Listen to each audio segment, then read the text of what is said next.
Vous l'attendez, Franck Tapiro est avec nous dans le Grand Journal. Bonjour Franck. Bonjour Steve, bonjour les auditeurs. Merci de nous rejoindre comme tous les jeudis. Dans cette émission, vous êtes communicant, vous pilotez les DDF, les Diaspora Defense Force. Franck, premier sujet, l'Assemblée Générale de l'ONU a voté hier une résolution non contraignante exigeant le départ des forces israéliennes de Judée-Samarie dans les 12 mois, une décision qui vous désespère. Ce qui me désespère, c'est pas la décision, ce qui me désespère, c'est l'ONU. Cette décision ne fait que s'ajouter à d'autres décisions et résolutions monomaniaques, mono-obsessionnelles contre Israël. Depuis, bien avant le 7 octobre, mais depuis le 7 octobre, on aurait pu imaginer quand même qu'il y ait un petit changement. Non, pas du tout. Non seulement il n'y a pas eu de changement, mais il y a eu un renforcement de Gutiérrez, secrétaire général de l'ONU, et de l'ONU qui ne vise Israël de façon quasi exclusive. Est-ce qu'on a entendu une mesure ou une résolution contre l'Iran ou le Qatar pour leur demander d'arrêter de financer le Hezbollah et le Hamas, pour demander au Qatar de faire pression pour libérer les otages? Non, il n'y a toujours aucune résolution. Au contraire, l'Iran a été nommé secrétaire général aux droits de l'homme, ce qui est presque un pied de nez, tragicomique. Il y a quelques appels parfois à la libération des otages, mais à la fin. Alors qu'on sait très bien qu'aujourd'hui, c'est la condition sine qua non pour que les choses s'arrêtent. Pour que la guerre s'arrête, il libère les otages, il pose des armes, la guerre s'arrête immédiatement. Et le Hezbollah aujourd'hui, alors, après le coup extraordinaire, digne de on va y revenir. James Bond puissance 1000 sur Mossad, même si ça n'a pas été revendiqué, mais on pense qu'il y a quand même à Israël, la main du Mossad derrière. D'ailleurs, il y a aujourd'hui le responsable libanais qui demande une réunion d'urgence pour demander à Israël d'arrêter sa guerre technologique. Donc, en fait, on ne veut pas qu'Israël existe, alors que c'est l'ONU quand même qui l'a fait exister en 1948, je vous le rappelle. Donc on veut qu'Israël n'existe pas, qu'Israël ne se défende pas, qu'Israël ne contre-attaque pas. On a créé d'ailleurs le dôme de fer, je le dis souvent, non seulement pour éviter que les bombes nous tombent dessus, mais pour ne pas avoir à riposter aussi, faire des morts dans les populations civiles. Ça fait plus cette plus manière de 20 ans. justement de faire la guerre un peu parfois, en tout cas, en l'occurrence à distance, et de manière encore plus ciblée, puisque bien sûr. C'était des membres de certaines forces d'élite du Hezbollah qui ont été visés. Pour les membres qui leur restent. Voilà, si vous voulez pour le jeu de mots. Voilà. C'est une manière aussi de prolonger la guerre en attendant peut-être une incursion plus large qui est évoquée des forces israéliennes au sud Liban. Je pense qu'on oublie aussi l'assassinat ciblé de Haniyeh, du président numéro iranien, 2 du Hezbollah aussi. de numéro 2 en Syrie. C'est-à-dire qu'Israël montre quand même qu'ils les ont évidemment dans le viseur, c'est le cas de le dire, et qu'ils seraient prêts à passer à autre chose. En fait, c'est une forme de dissuasion. Une dissuasion ciblée, une dissuasion d'une force incroyable. Bon, ce qui s'est passé il y a 2 jours, c'est du jamais vu. Je crois que personne n'a jamais vu une opération pareille, mais c'est vrai que moi, j'espérais, je vous le dis sincèrement, qu'ils aillent plus loin, qu'ils en profitent, puisqu'ils ont déstabilisé complètement le Hezbollah et surtout leur commandement, qu'ils en profitent pour en finir une bonne fois pour toutes. Le ministre de la Défense, Yoav Gallant, a parlé hier de l'ouverture d'une nouvelle page dans cette guerre. Oui, mais j'espère qu'elle ne va pas se refermer. Parce qu'en fait, aujourd'hui, on les a totalement déstabilisés. Si on n'en finit pas avec le Hezbollah aujourd'hui, j'ai peur qu'on le regrette dans quelques mois ou dans quelques années.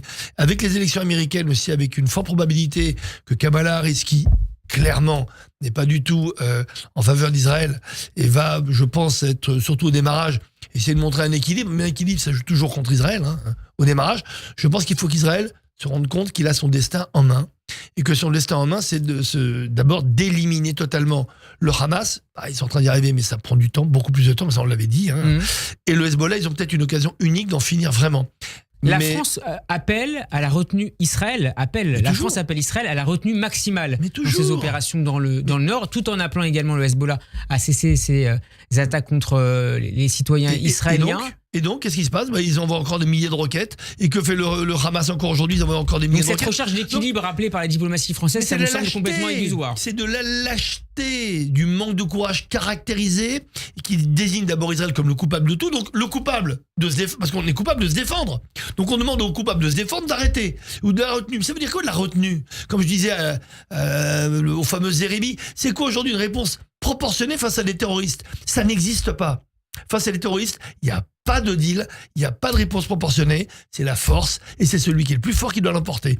Et surtout, il faut le faire vite. Moi, je pense qu'on a un petit peu trop attendu à cause de la pression internationale, même avec le Hamas. On envoie les Khayalim tous les jours dans ce piège à ciel ouvert. C'est pas une prison à ciel ouvert, c'est un piège à ciel ouvert qui est Gaza. Tous les jours, ils tombent. Alors, ils arrivent petit à petit, mais on a du mal à libérer les otages. On ne sait même pas s'il en reste encore en vie. Donc, in fine, les 3 objectifs de guerre ne sont pas atteints. On n'a pas encore détruit le Hamas, on n'a pas libéré tous les tous les otages, on ne les a même pas libérés du tout. Et d'ailleurs, on n'a pas éliminé complètement la force du Hamas, puisqu'il en pousse toujours. Mais le Hezbollah, on a peut-être l'occasion d'en finir une bonne fois pour tout. Donc, c'est facile, même si je suis franco-israélien, c'est facile de le dire à distance, parce que on parle encore de guerre. Mais est-ce qu'Israël a le choix aujourd'hui? Et à force d'écouter la retenue internationale, est-ce qu'on a le choix? Je pense que Israël n'a pas le choix. Je pense qu'aujourd'hui, Israël a son destin en main, que ses alliés, même les Américains, il y a une forme, on va dire... Vous avez l'impression qu'il y a un front diplomatique autour d'Israël? Toujours. Mais c'est pas un front, c'est pire que ça. Mais un front, cette fois-ci, j'allais dire, de soutien. Il y a des élections américaines. On sait que les Américains ont notamment, à la suite de cette première opération dite des Vipers, annoncé qu'ils n'avaient pas participé à celle-ci, ni même... sans avoir même été prévenu. Est-ce que vous ne considérez pas qu'Israël pourrait cette fois-ci être soumise à des pressions encore plus fortes, notamment de la pression américaine? Je n'arrête pas de le dire, parce que les Américains veulent passer cette élection tranquille, et une guerre, pour eux, ce serait une catastrophe, parce que ça veut dire qu'ils ont mal géré les relations internationales, ce qui est vrai. Pourquoi? Mais parce qu'ils essaient de gérer une relation internationale avec des terroristes. Donc quand on gère avec le Hamas, avec le Hezbollah, avec le Qatar et l'Iran, on ne gère rien du tout. C'est faux, la preuve. Sinon la guerre se serait arrêtée depuis bien longtemps. On aurait libéré les otages. Donc à un moment, il faut tous être très cohérents, très rationnels et se dire, mais finalement, c'est un ratage total. Ratage total, il faut le dire. Donc à un moment, il faut peut-être s'absoudre complètement de la pression internationale et de ces menaces permanentes ou d'arrêt de livraison d'armes ou de frein de livraison d'armes, etc. en se disant, on n'a qu'un destin, on n'a qu'une vie.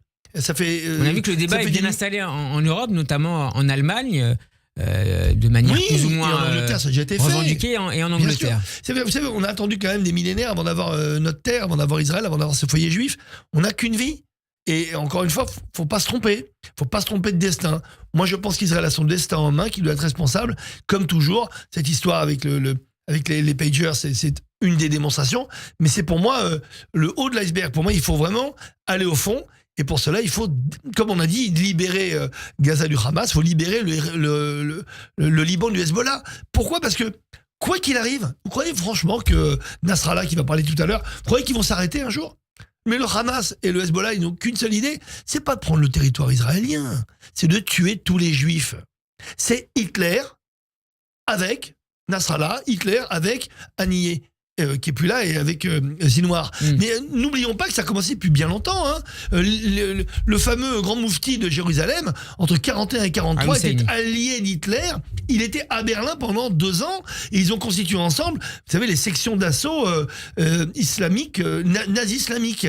Donc, c'est une vieille histoire, mais qui finalement ne s'arrête pas. Donc, ou on est réaliste, ou alors on croit encore une fois, oui, la gomme magique, on va se retrouver encore une fois avec l'envoi de milliers de missiles. N'oublions pas, arrêtons de parler du mot roquette. Le roquette, vous savez ce que c'est? C'est un missile sans la tête chercheuse. Donc ça fait exactement les mêmes dégâts en pire, puisqu'une tête chercheuse, on va dire, ça cible un objectif précis, alors que ce qu'ils appellent une roquette, c'est un missile qui arrive n'importe où. Et si possible, surtout sur les populations civiles. Ce matin. Il y a 150 000 missiles aujourd'hui aux mains du Hezbollah. Est-ce qu'on a envie d'avoir des dizaines de milliers de missiles qui pleuvent d'un coup sur Israël? Donc voilà, ils sont responsables, ces grands militaires, mais nous, c'est vrai qu'en tant que franco-israéliens, on habite ici, on a peur et on se dit, vous savez, la seule façon de lutter contre ça, c'est de reprendre l'offensive. Merci beaucoup Franck Tapiro d'avoir été avec nous. On peut vous réécouter notamment sur notre chaîne YouTube. Bon après-midi. Merci. À la semaine prochaine. Merci Steve. Merci.